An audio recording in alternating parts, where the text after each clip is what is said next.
Hello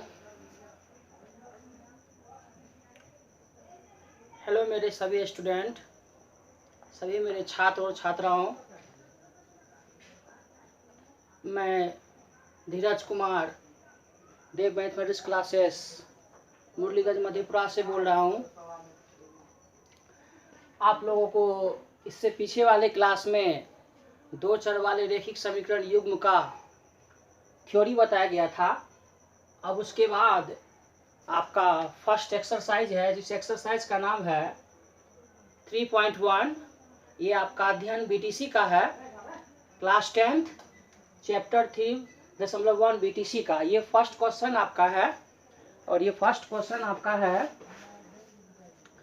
जैसे आपको कहा जाता है कि आफ्ताब अपनी पुत्री से कहता है कि 7 वर्ष पूर्व मैं तुमसे 7 गुनी आयु का था। उसके बाद कहता है अब से 3 वर्ष बाद मैं तुमसे केवल 3 गुनी आयु का रह जाऊंगा। इसमें दो क्वेश्चन पूछता है और दो केस इसमें दिया गया। एक कहता है कि आफ्ताब अपने पुत्री यानी कि उसकी बेटी से कहता है कि 7 वर्ष पूर्व। अब पूर्व और बाद क्या होता है अभी हम आपको बताएंगे। एज वाले प्रश्न में पूर्व और बाद क्या होता है। आगे कहता है 3 वर्ष बाद। इन दो स्थितियों में आपको ये इक्वेशन को बनाना है। नेक्स्ट कहता है कि इन स्थिति को बीजगणित रूप और ग्राफीय रूप में सजाने के लिए, और ग्राफ रूप में सजाने के लिए ये आपको पीछे वाले वीडियो में बताया गया था कि किस प्रकार से आप किसी भी बॉक्स को बना के ग्राफ को किस प्रकार से आप सजाएंगे। इसमें से पहला आपका क्वेश्चन है कि कहता है आफ्ताब अपनी पुत्री से कहता है। ये जो क्वेश्चन आपको दिया गया है इसको हल किया गया इसमें है। नेक्स्ट इसमें क्या है कि आपको हम बता रहे हैं कि क्वेश्चन नंबर 1 को समझने के लिए आपको सबसे पहले इनको समझना होगा कि एज वाले प्रश्न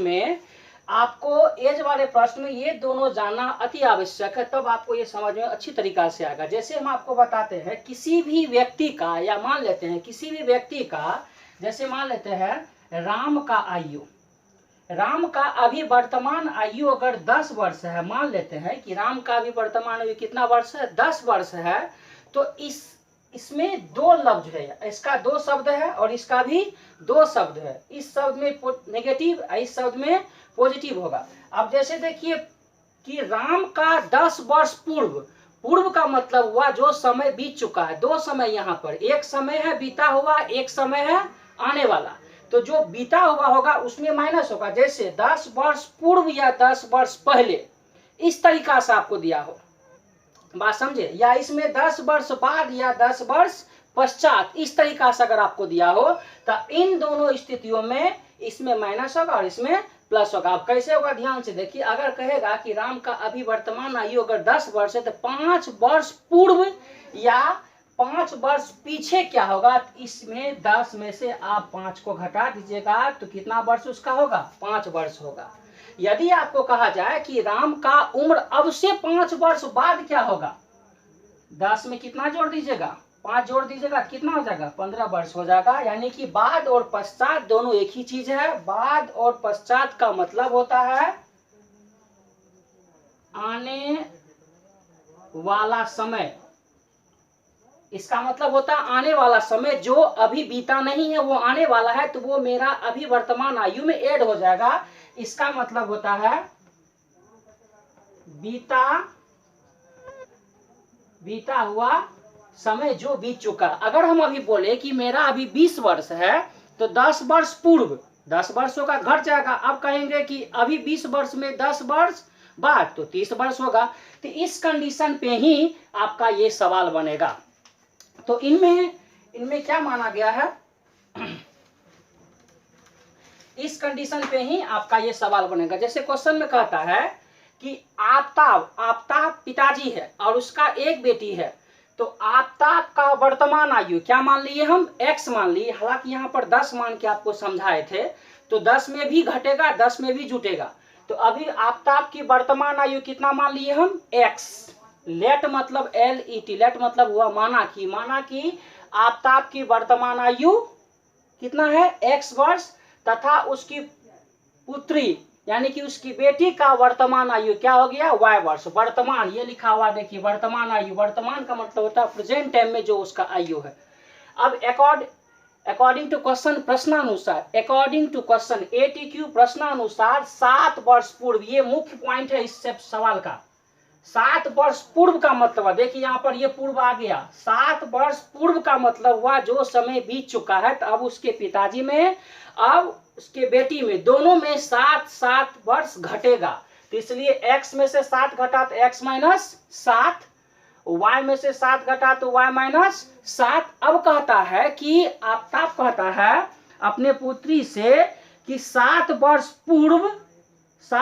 पूर्व मैं तुमसे 7 गुनी आयु का था। इसका मतलब ये हुआ, और स्वाभाविक भी है कि पिता का उम्र बेटी की उम्र से ज्यादा होगा, तो इसलिए उसके बेटी को उम्र में 7 गुना करना होगा। तो उसके 7 वर्ष पूर्व उसके बेटी को उम्र में कितना गुना करना होगा? 7 गुना करना। ब्रैकेट का मतलब क्या होता है? गुना होता है। तो इसका कितना हो जाएगा? 7 गुना हो जाएगा। ध्यान से फिर से सुन लीजिए कि 7 वर्ष पूर्व का मतलब हुआ दोनों में 7 वर्ष घटेगा।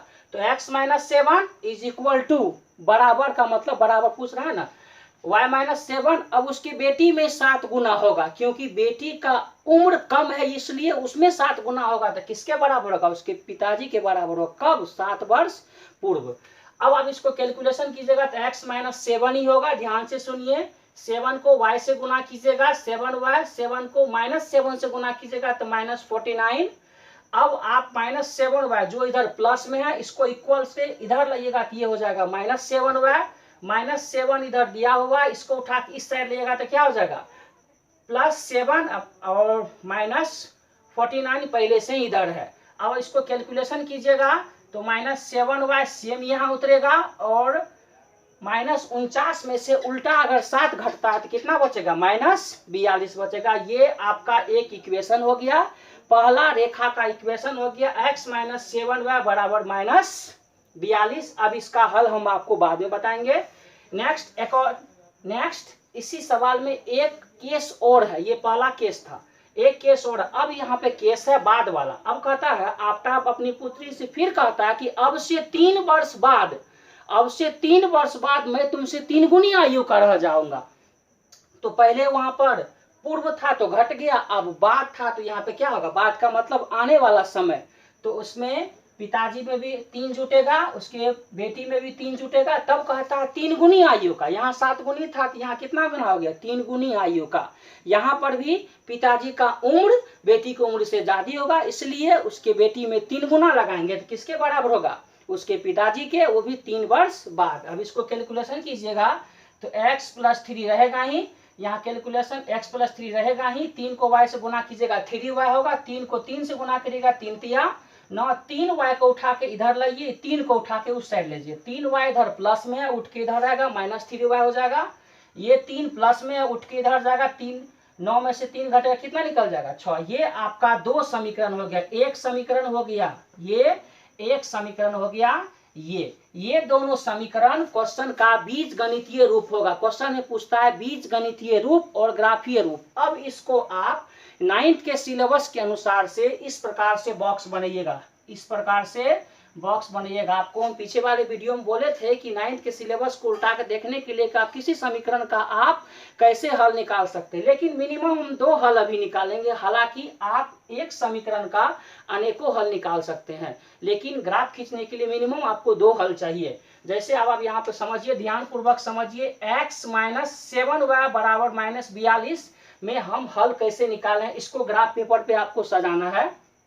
तो x माइनस 7y बराबर माइनस 42, तो x और y ये आपका 2 सॉल्यूशन का पॉइंट है, x और y जो चर है। अब आपको नियम ये कहता है कि x माइनस 7y बराबर माइनस 42। नियम ये कहता है कि आप x के जगह पर और y के जगह पर अपने मन से कुछ भी रखिए, हमें कितना चाहिए? माइनस 42 चाहिए। हालांकि इसको आप दूसरे ढंग से भी बना सकते हैं, इससे अधिक भी आप हल निकाल सकते हैं, ये हल भी है, और इससे ज्यादा भी कोई भी हल और आप निकाल सकते हैं। जरूरी नहीं कि जो हल अभी हम बता रहे हैं वही हल सटीक हो, ये भी हल ठीक है, और आप अपने मन से भी कोई हल निकाल सकते हैं। तो अब x माइनस 7y बराबर माइनस 42 जो है, तो आप x के जगह पर अपने मन से कुछ रखिए। तो हम क्या रखें? 0 रखें। अगर x के जगह पर अगर हम 0 रख लेते हैं, x के जगह पर अगर क्या रख लेते हैं हम?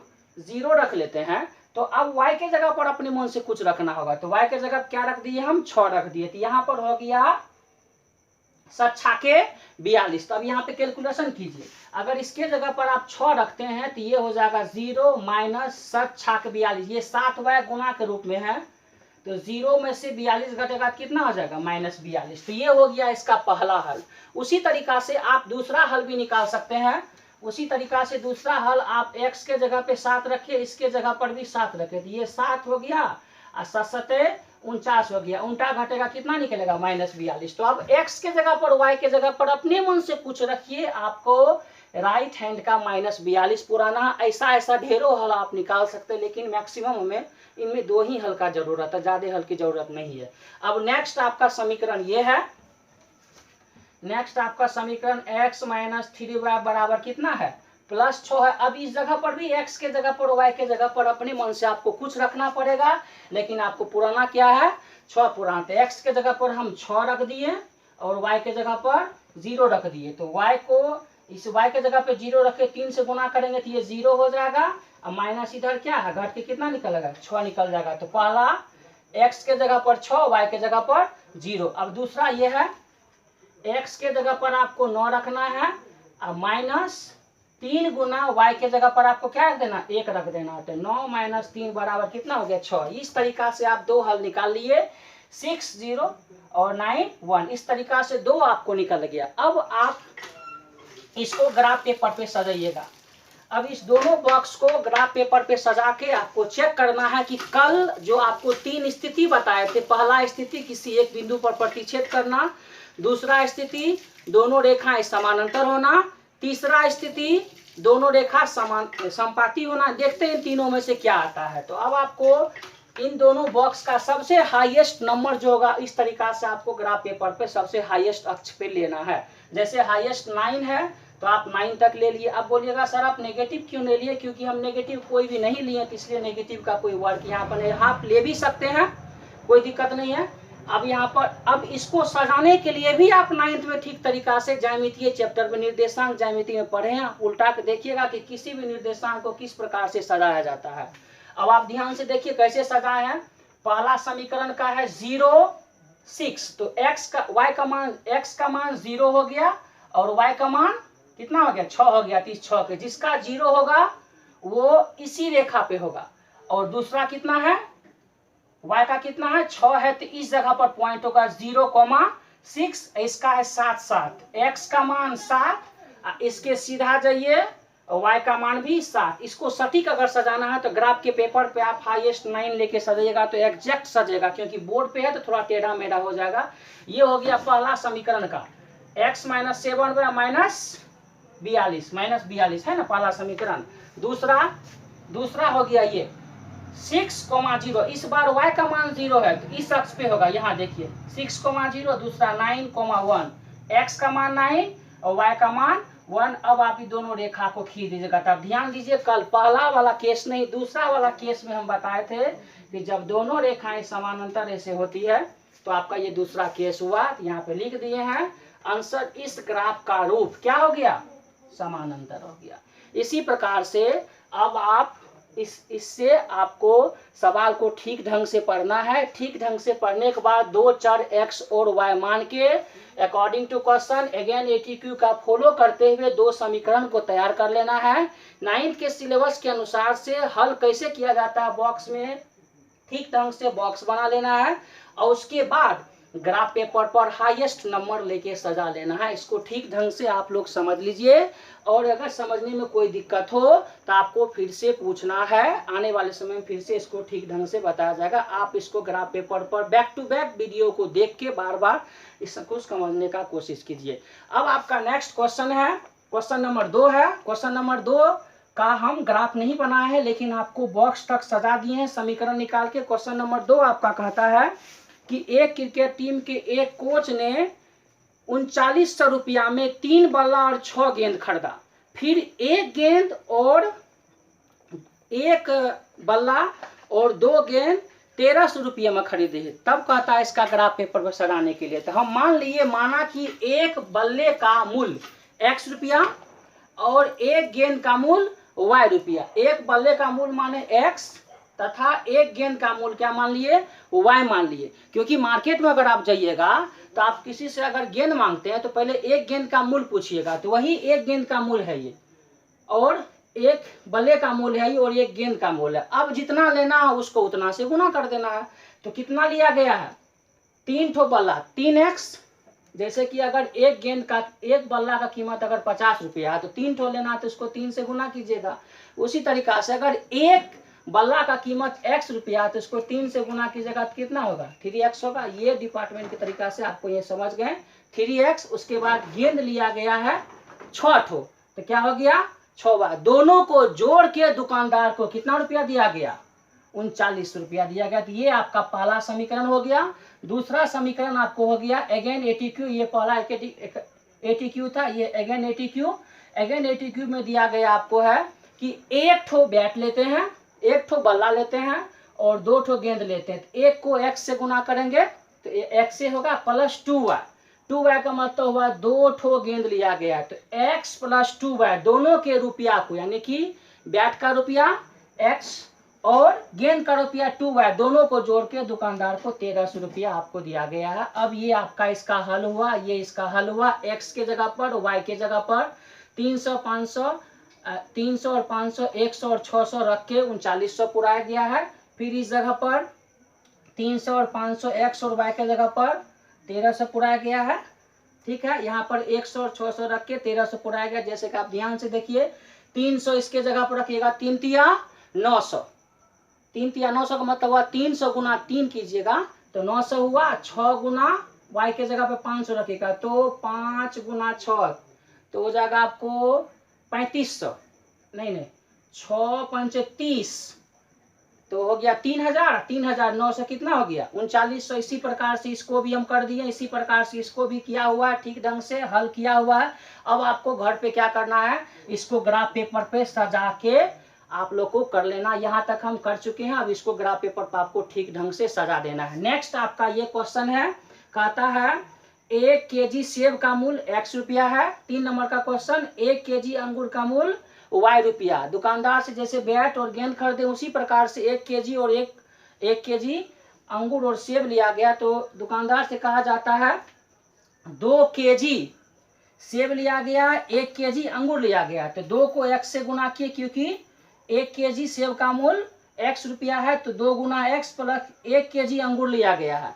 कितना केजी अंगूर लिया गया है, 1 केजी अंगूर लिया गया। दोनों मिला के दुकानदार को 160 रुपया दिया गया है। Again ATQ।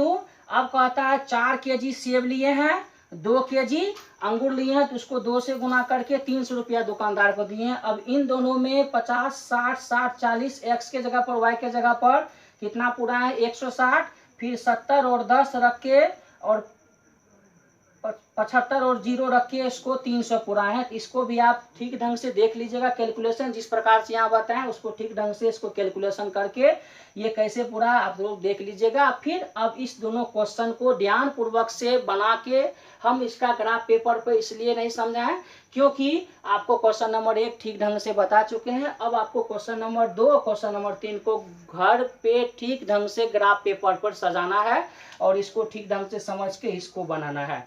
अब आप लोग ध्यान से इस तीनों क्वेश्चन को बना लीजिए। अब आपका ये एक्सरसाइज पूर्णतः खत्म हुआ। अब घर पे अगर आप मेहनत करते हैं तब ये चैप्टर आपका पूर्णतः कंप्लीट हो जाएगा। अब इसके बाद आपका फिर से थ्योरी होगा 3.2 के लिए, फिर से आगे वाले वीडियो के लिए आपका थ्योरी होगा। ध्यान पूर्वक अब इसको समझना है और समझ के इसका क्वेश्चन नंबर 1 तो कंप्लीट है, समझ के क्वेश्चन नंबर 2 और क्वेश्चन नंबर 3 का ठीक तरीका से समझ के ग्राफ पेपर पे सजा के आपको इन दोनों का फोटो आपके ग्रुप में भेजना है। ध्यान से सुन लीजिए, दोनों को ठीक ढंग से बना के समझ के जिस प्रकार से ये समझाए हैं इसके हल को समझ के ग्राफ पेपर या कॉपी पर, अगर आपको, क्योंकि लॉकडाउन का स्थिति है, किसी के पास ग्राफ पेपर अगर नहीं होगा तो कॉपी पर ही स्केल से ठीक ढंग से सजा के आपको ग्रुप में देखना है और भेजना है। तब हमको पता चलेगा कि यदि आप समझ गए हैं तो इसके आगे हम बढ़ेंगे। यहाँ तक समझने के बाद एक छोटी सी बात आप लोग को कहना था कि यदि आप इस चीज को एक्टिव नहीं होइएगा, इस चीज़ में एक्टिव नहीं होइएगा, तब इसके बाद ना तो हम कुछ पढ़ पाएंगे, ना तो आने वाले समय में आपके पिताजी, आपके घर के कोई सदस्य कुछ कर पाएंगे। क्योंकि यदि हम एक तरीका है जिसके तरीका से हम आप लोग को गाइडलाइंस कर सकते हैं, आप लोग को समझा सकते हैं। यदि आप लोग थोड़ा सा भी इस चीज़ के लिए, इस ऑनलाइन क्लास के लिए आप एक्टिव नहीं होते हैं, तो ये आपके हित के लिए नहीं होगा।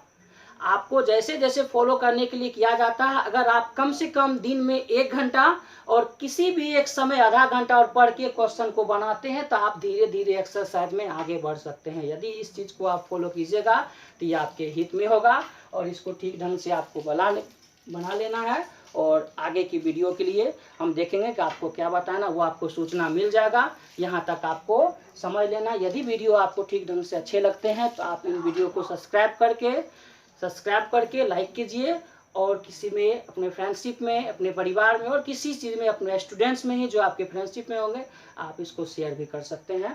Thank you very much. Best of luck.